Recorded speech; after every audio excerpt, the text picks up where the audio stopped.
Alors. Well, here we are again this afternoon to hear a presentation made by Luvan. Luvan, who's a writer, a novelist, a poet, a translator, a radio program writer, a thespian, and an essay writer. And among all of these, her most recent feature is a novel that she published in 2021, Agrapha. And among the novels, there are Few of Us, that's a title, that you heard an excerpt from read out by Charlotte and Clara. And among her poems is one collection of poems called Koímêsis. And Luvan is one of the prospective figures of the French scene, and as a member of the collective Zanzibar, she looks at fiction and she takes a critical look at reality. She publishes with the publishing house La Volte, created by Alain Damasio, a well-known writer, fiction writer, who wrote, remind me of the title? Yeah, Les Furtifs was the title of that. So Luvan lives in Germany, and we thank her for coming all the way here to LUMA Arles. And her novel Susto is what we're going to concentrate our attention on. It's on sale downstairs, just outside the Drum Cafe. This book seems to be part of a new literary genre called climate-related fiction, or rather climate science fiction. As it says, it's a type of science fiction that focuses on climate changes. And the first cli-fis, because that's what they're called, we could mention Ballard, Sécheresse, Le Monde Englouti, Brian Aldiss's book, The Green World, or Terrassement. These are science fiction novels that were referred to by Robert Smithson, whose presentation we heard this morning. So if we want to think about other climate science fictions, there are the movies such as Dune and N.K. Jemisin, with a series of books called the Fractured Earth books, were awarded the Hugo Award for science fiction writing. These books imagine a world with different climatic conditions that are harsher, with acid rains, volcanic eruptions, and a world engulfed, according to the book by J.J. Ballard, and as a result of it, different social and political conditions that are even harsher. There we read about the adventures of the characters in this world that is a threatening world. We talked about fear this morning, and what we found particularly fascinating with climate science fiction is the way we, as readers, are made to feel about the Earth. It's very difficult to express the feelings of the Earth or a stone or whatnot. But today, maybe with all the talk about global warming and climate change, so maybe we have more feelings about the Earth. And in literature, there are stories and there are techniques to make the Earth felt. And one of the techniques you're going to tell us about, Luvan, is using a figure, a character, the golem monster made of clay, and a series of letters that are written to the monster, the golem. This is the title of your talk, Letters to the Golem. And I will give you the floor, Luvan. Over to you. Well, this is a mixed, quote-unquote, intervention, a hybrid intervention. You're going to hear sounds, and you will see pages appearing up on screen. So over to you, Luvan. Thank you, Flora. And thank you, Luma, for inviting me to take part in this symposium. It's very exciting to be here to talk about Susto in particular. Susto, my book that is called that is nicknamed Cystite, which means cystitis in French. Anyway, it's a coincidence, or maybe not, because since Stéphane Gehry, who designed the cover, is an artist who illustrates mostly comic strips, and comics is a very machist type of literature. So I think this was his way of doing something else. And in Nice, at the book fair, it was placed in the section on erotic literature. So I'm not telling you that's the good reason for buying it, certainly not. But anyway, Susto, I'm very excited to be able to tell you more about it here. I wrote the book during 2 residencies that were funded by the National Book Center in Vauvert, right next door here, in Petite Camargue. And for those of you who are familiar with the region, you will probably see in the city of Susto in the island of Brest certain elements that are part and parcel of the landscape here, with the animals and the elements of the Petite Camargue. So I'm only too happy to be able to present Susto here in a location that is part of the territory that made it happen. And I'm also very excited to talk about climate change and climate science fiction, because I hadn't really intellectualized the concept until I started writing about it. The idea of this novel came about in the year 2000, so that's quite some time ago, and what I wanted to write about. I wanted to write about fear, generally speaking, collective fears. And little by little, the different ingredients of my story started popping up, little by little. And those ingredients, those little elements, met with the figure of the volcano, because I grew up in the Horn of Africa. Because, I mean, every week when I used to live in South Africa, we felt the rift physically. So I have a natural affinity with anything mineral, which is obvious to me, and that is linked to the place I grew up in, South Africa. So it was very interesting for me to be faced with the question Flora asked, i.e. the reality of science fiction, and talking about Susto as a book of climate science fiction. So I thought about how I could talk about it. So because writing is what I generally do, I wrote a text with pen and paper. I put some ideas down on paper, and this is what I'd like to read to you now. First of all, we're going to listen to a sound transmitted. Every time I work on a new book, on the project of a novel, I always test my ideas using sounds on an audience and with the sound of my own voice, as if it were proof of my own existence. What you are about to hear now is the sound of a crust. Is the sound of a performance I gave in Brussels on volcanoes, and that was my first attempt at putting words to a concept that is a sound. La croûte, point.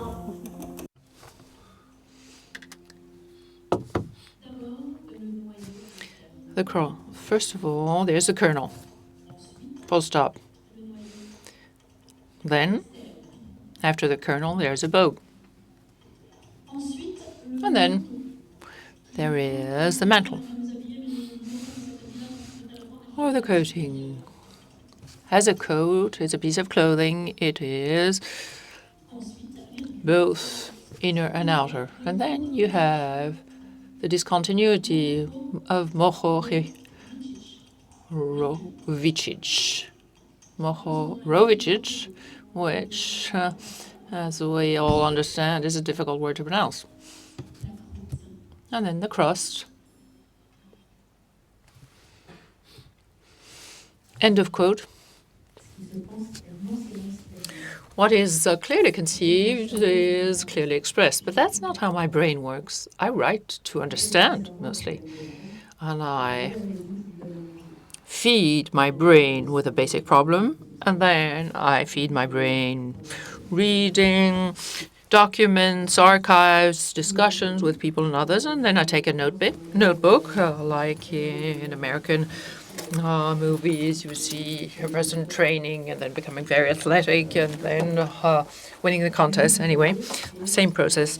I take my notebook and a pen, and I'm convinced I'm not going to manage to put down any ideas on paper. And very often, or rather always, I manage coming up with something, and my writing covers the pages of the notebook because I fed my brain, and my brain did the job. Susto, in the beginning, was an element that would put a society under threat. And my idea was to try and understand how people lived under threat. It was like an entomologist experiment, like kicking in the anthill. And how did it all happen? Well, at the time, I think I put down 2010, but I think it was actually in 2000. But there was a point in time, I don't know whether those of you who are my age, if it's a matter of age, but at that time I had the feeling, in my flesh that there was some kind of tipping. There was a new form of political marketing based on fear. Fear was the purpose, instilling fear. It was sudden. I had grown up with old fears of the past, fears in history. I mean, fears of war or family secrets, how to hide from the evil Germans, and the evil Germans who shore people's heads, how to find money. The collective fear was part and parcel of my grandparents' life, but it was alien to me. I had my own fears. It was not part of what I knew. It was like a badge of honor for my ancestors, and I found this in the writings of Agnano, who was my mother's age. It was like a club. You belonged to a club of people who had known fear. And when they were sitting down at a table and they were telling their old stories, it was stories about the war and something that created a collective belonging. So this was something that was alien to me because I had my own fears. And my own fears were more specific. I feared being buried under loose soil. You remember this old Superman movie when you see Lois Lane being buried under loose and damp earth? I was traumatized by this scene in the movie. And then, of course, you had Superman. Superman beep, beep, beep, and saves Lois. Then very large flowers. There's a scene in the attack in which the large mega flowers attack the vessel. And then I was afraid of having my liver eaten by a fox. Those were my fears. There's something that is called epigenetics, and fears are something that existed and is probably inscribed in our genes. And I don't know whether you're familiar with epigenetics, but I learned about it on a talk show on the radio France Inter. It's called Sur les épaules de Darwin, on Darwin's shoulders. And the talk show host has a fantastic and very hush-hush bedroom voice, and it's lovely to listen to. But Jean-Claude Amezen talked about the experience in which when you place a rat or a mouse in a place of the labyrinth where the mouse's ancestors found itself in trouble, the mouse has its heart that starts to beat faster. So that's about the inheritance of fear. And And I had the feeling that at the time, fear arrived in France. It was like the television, arriving in the village. There were all sorts of series written about medicine, political parties. This new thing bore many others. And that's when there was some kind of a punctuation in the official speech, quote unquote, for your security. I was used to political speeches starting with you Frenchmen, blah, blah, blah, or you workers, blah, blah, blah. No, now it started with for your own security. Well, anyway, Susto, for those who understand Spanish, means fear. And for me, Susto was something like that. I wanted to understand what we feared, what we were talking about, what we were afraid of, and to prepare for what might happen.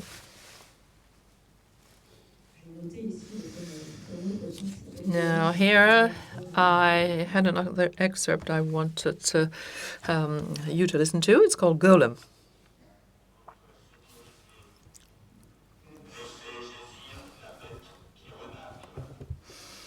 For your security, let the animal ramble. For your own safety, don't drink the magma.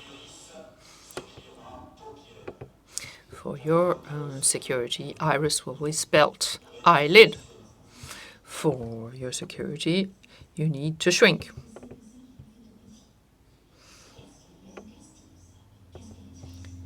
Whispers, whispers.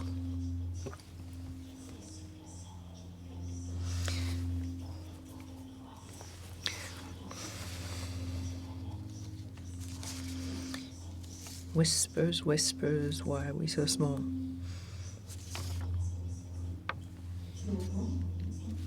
Can you hear? Can you hear? Can you hear, Golem? Beware of speeches. Beware of wolves howling. Beware of hiccups.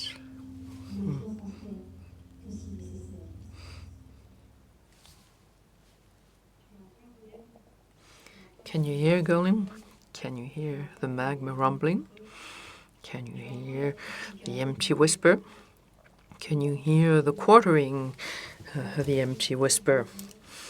The empty stomach and the empty whisper. Bad weather and an empty whisper. Like the fortune at sea as an echo, an epidemic echo, and the brown scorbut of legless pirates. And with no sargasses, the empty whisper, palpitations, the esophagus, and the empty magma. Through an osmosis, our bones and our cartilage and our vertebra. And that's how our empty body is like a battery of copper, and we become a cavern. End of quote. This is a performance that we started in Brussels in 2013. It was called Valbara. I don't know whether some of you are geologists, but Valbara is the name given to the oldest supercontinent that we still have a geological trace of. And when I did the performance, I had to talk about fears, and the ingredients I'd put in the cauldron were fear, volcanoes, and I needed a location, and I needed somebody I could address. So the golem, for me, was in a way of talking to the part in me which was the earth. And here I wrote all sorts of things that I'm going to try and read out to you. As I was saying, the music, the soundtrack in the performance is a soundtrack with a musician called Frank Gehry, who loves to play bare-chested. He exhibits his very thin and white and haunched body, and his spine, because he's so haunched, looks like the back of a dinosaur.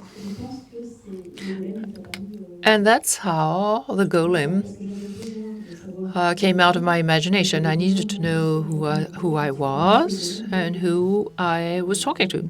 So right from the beginning, I decided to address the golem in my book project, Susto. I think that Flora said we have to talk about Susto and what it's all about. So Flora Katz, in what she said, is reminding me to talk about the book. So what is the book all about? Well, there was a climate-related disaster that killed many people, and a bunch of survivors gather in Antarctica, the only place where life is still possible. So these are the descendants of all nations and all the countries that have a basis in Antarctica, so it's not all countries.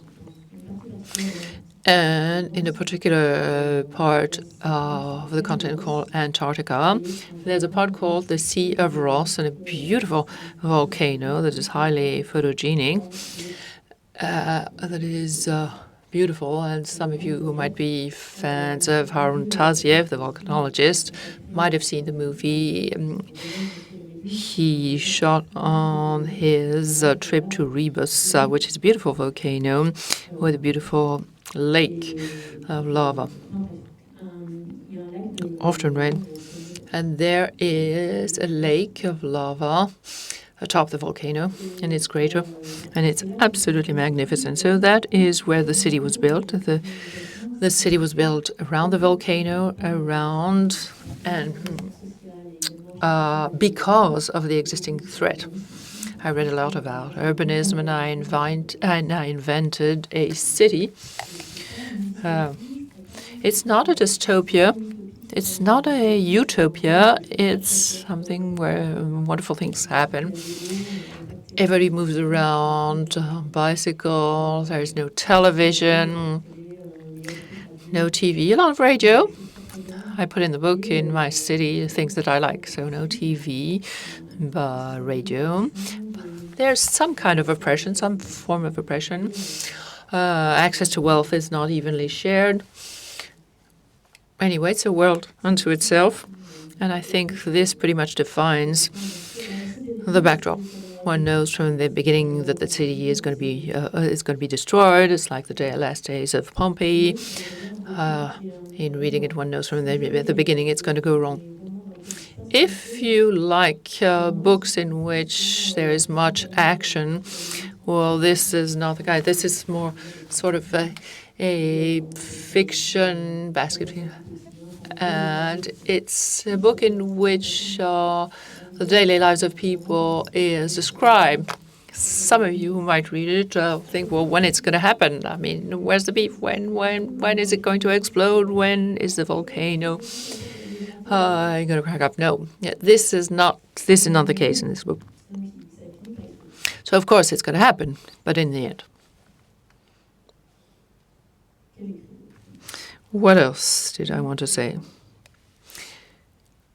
I want to tell you more about the golem. I wrote, I need to be myself, and when I write, I need to be myself and all the rest. I need to be the golem as well. I cannot think without being, and in order to write Susto, I need to become the golem as well. And alternatively, I feared not being the golem anymore when I finished writing. I felt that, or I fear that I might lose the momentum, and that's what writers always fear. I would like to read out an excerpt from my book, but I'm looking at my watch. I have no idea how much time I have left, but anyway. Flora, shall I read one excerpt? Only one or two? I'm looking at you, Flora. So I might read the second one if I only have time for one. I will read the second one.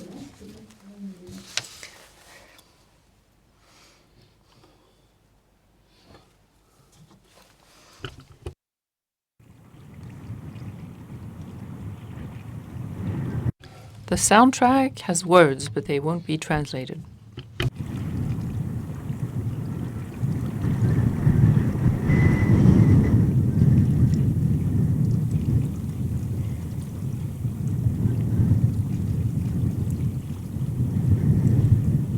Maya se projette contre la balustrade, sans raison, comme si la déflagration baladait son corps en avant, comme si la catastrophe était un accident concernant son corps.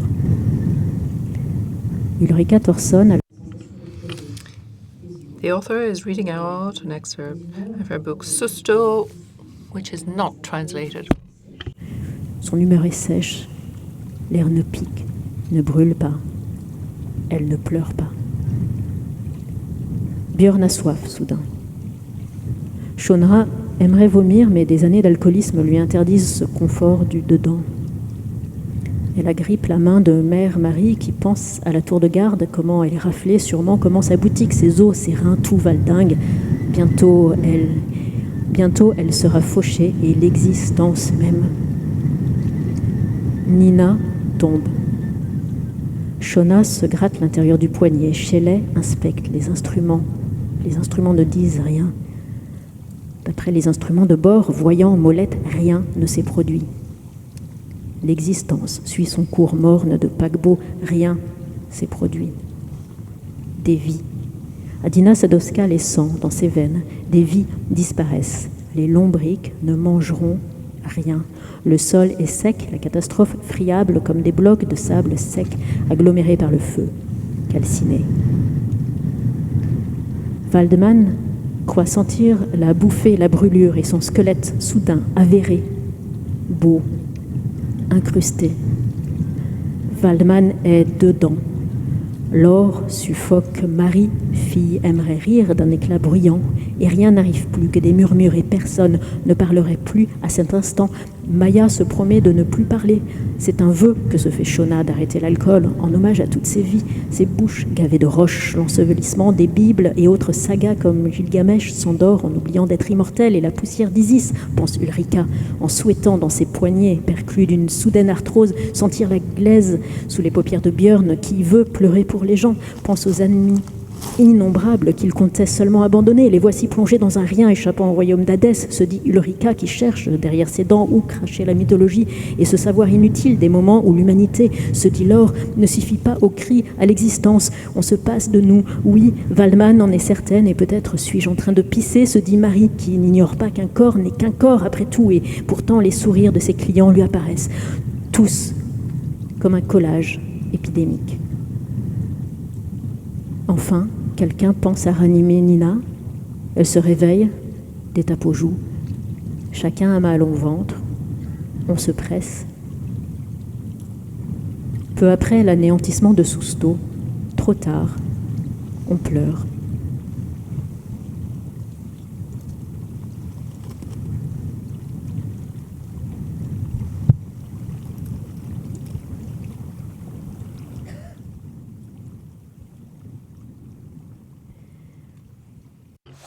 That was an excerpt from Susto. Well, quite obviously, this book is a book about climatic science fiction. It was not conceived as such, but became that way because I cannot describe the Earth without being there. I'm incapable of describing a volcano without becoming one myself. I'm incapable of imagining annihilation without being threatened myself of annihilation. So I believe that writing about science fiction is becoming oneself what one fears, and that's what is the most difficult thing to do. It's constructing the inner space that allows us to become collectively what we fear. And sometimes even it means becoming what we do not authorize ourselves of becoming. And to write Susto, I didn't read the writings of any collapsologist, or what I wrote were stories about the apocalypse or legends of cosmology. Well, that's pretty much the same source of energy. The apocalypse is not the end. It's all about renewal. It's a new beginning, in a way. And one cannot imagine one's own death, and one cannot imagine a previous destruction or chaos. And when we talk and think about political changes or political chaos or political revolutions, we're often faced with the grey wall, which is the kind of viscous, sticky matter represented by the fact that we cannot see the future. And what I do with science fiction and what people do when they anticipate the future is a cliche. I mean, I'm stating the obvious here is that other people can't see the future. They see the present.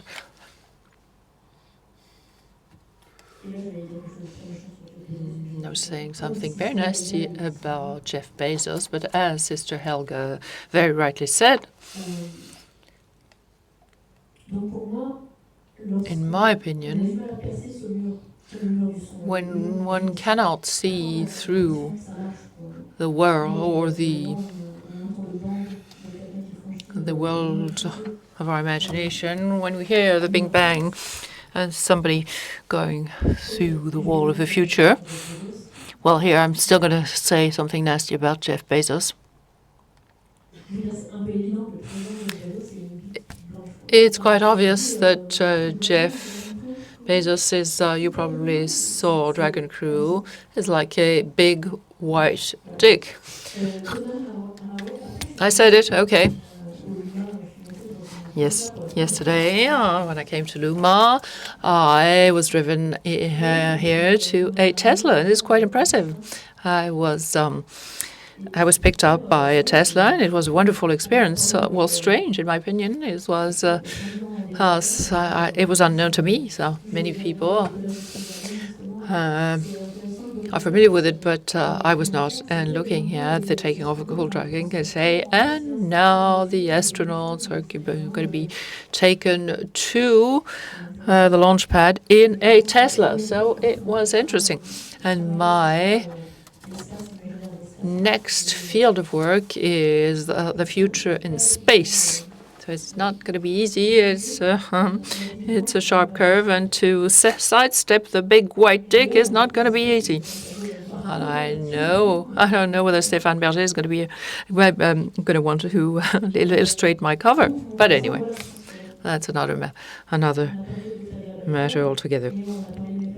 We mentioned Octavia Butler, Metamorphosis, and I think the present, Octavia Butler's present, is facing violence.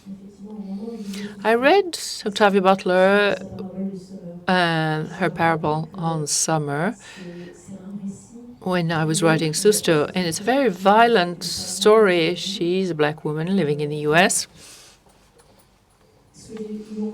What I wanted to include in Susto is the advent of a natural disaster, and people are not going to kill each other. It's all a matter of point of view, and Octavia Butler's point of view is the result of her daily life. North American culture is, in a great part, built on violence and predation. And what I like and what is dear to me in the parable of summer is the creed in Metamorphosis. And I was very interested in learning about xenofuturism, and I think it could very well, or my stories. Okay, no, I won't say it. But anyway, I would be happy to fall into that category. But I will tell you more about it afterwards. All this to say that Octavia Butler talks about transformation. That's it, I think. I talk about my present, and after that, strangely enough, it moves on to the genitalia of Stéphane Berger's presentation. But all of this to say that it is one of the reasons for which Susto is put into the category of climatic science fiction and a feminist literary work. So it just so happened because I hadn't meant it as such. But anyway, I'm going to give you a reading now.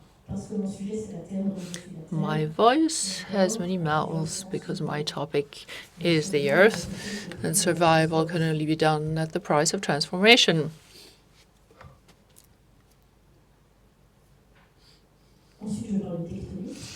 After that, I talk about tectonics. Valbara, the supercontinent, is an important theme for me. Sorry, I'm all over the place because I have my inner flora cats telling me that I have only 1 minute left. Am I right? Yes. Well, in this last minute, I would like to tell you in conclusion that... I'm trying to find my conclusion. Flora Kratz, one of the curators, because I hadn't met Marta when I wrote this, is that curators give writers what they need to understand the earth, to understand the urgency. And I also learned a lot by talking to others who read Susto. And in writing Susto, that was to put a question to my brain, and I understood by reading all that had been written, that we all are Valbara, this supercontinent. And through the symbols we exchange, whether stories or habits or anything else, we are all moving towards this large, opaque lake of the future. And here I would like to quote another female Swedish science fiction writer whose novel Amatka I translated. And Amatka as well is like a human colony that has moved to a parallel dimension, in which if things are not named, they disappeared. So things need to be named to survive. And Amatka and Susto were published more or less at the same time, and they're similar in a way.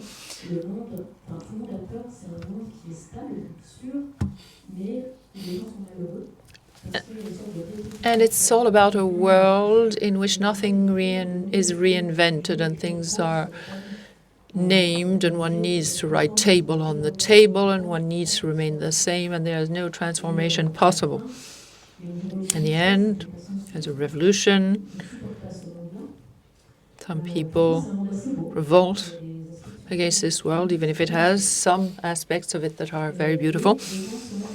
And some people stop naming things, and the universe transforms. It is quite very worrying, and writing science fiction is going into the magma of what is unsaid and accepting that what cannot always see clearly through this gray magma. And my conclusion is that it's playing in mud and allowing our inner golem to be born. And that knowing that one day there will be no words left and we will all have contributed to what the future has become.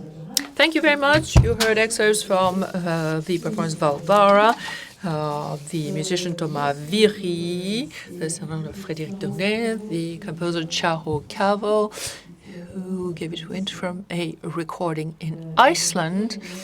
And I would have loved to hear Geoffrey Michel, but I don't know whether it's possible. Thank you, Frédéric Bonnet, and the translator, thank to Zuni, Emmanuel Jean-Pierre Fauquel for their translation. Jesus, Fafa, and Nathan. Geoffrey is a student. When he contacted me, was a student in creative writing who loved Susto and asked me for the authorization to use an excerpt of it for his YouTube channel. Can we hear the soundtrack? Stylo à grain. The walls are red. Parfois jaune et brun. Ailleurs, Are like wax from a candelabra. The gray soil is flat. Workman is crouching, hunching. What is this? What is that? What is this? What is this? What is this?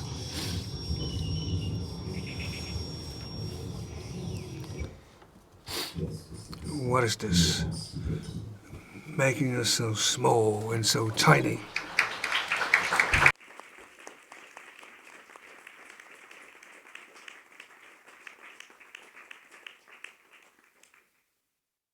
Peut-être qu'on...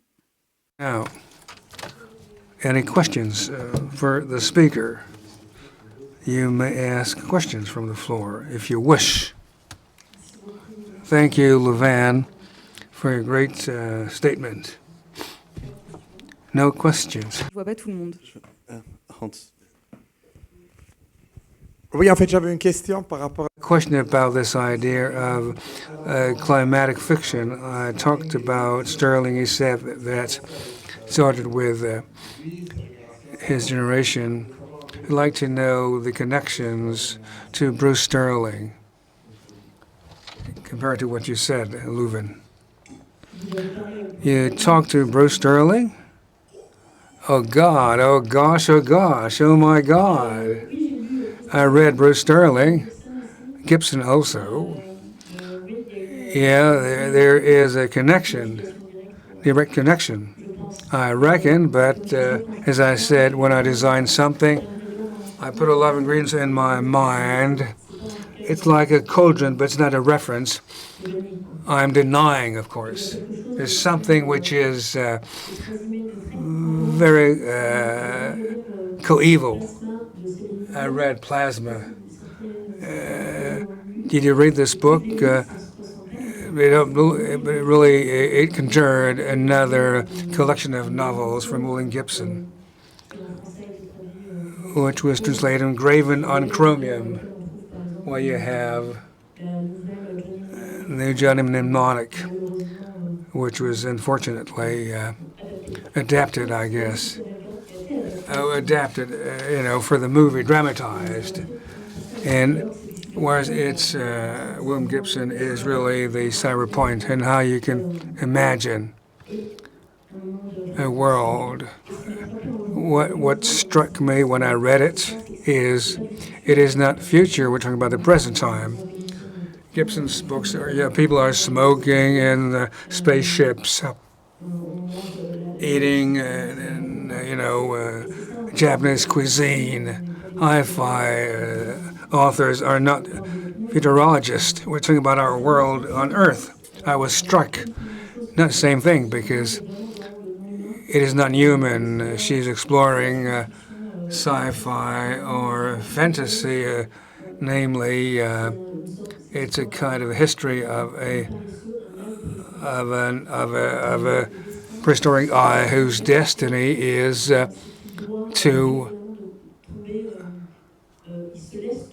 fall down to earth on the ground to shit. He must, shit at the foot of the tree. In the issues addressed by this something very contemporary, namely, I'm quite. When I listen to the statement by Sylvia de Maria, I'm quite close to what she said. If I have to express my thoughts, it's exactly what she explains. My latest book is history, namely what she said about it's a narrative also, which is moving the present.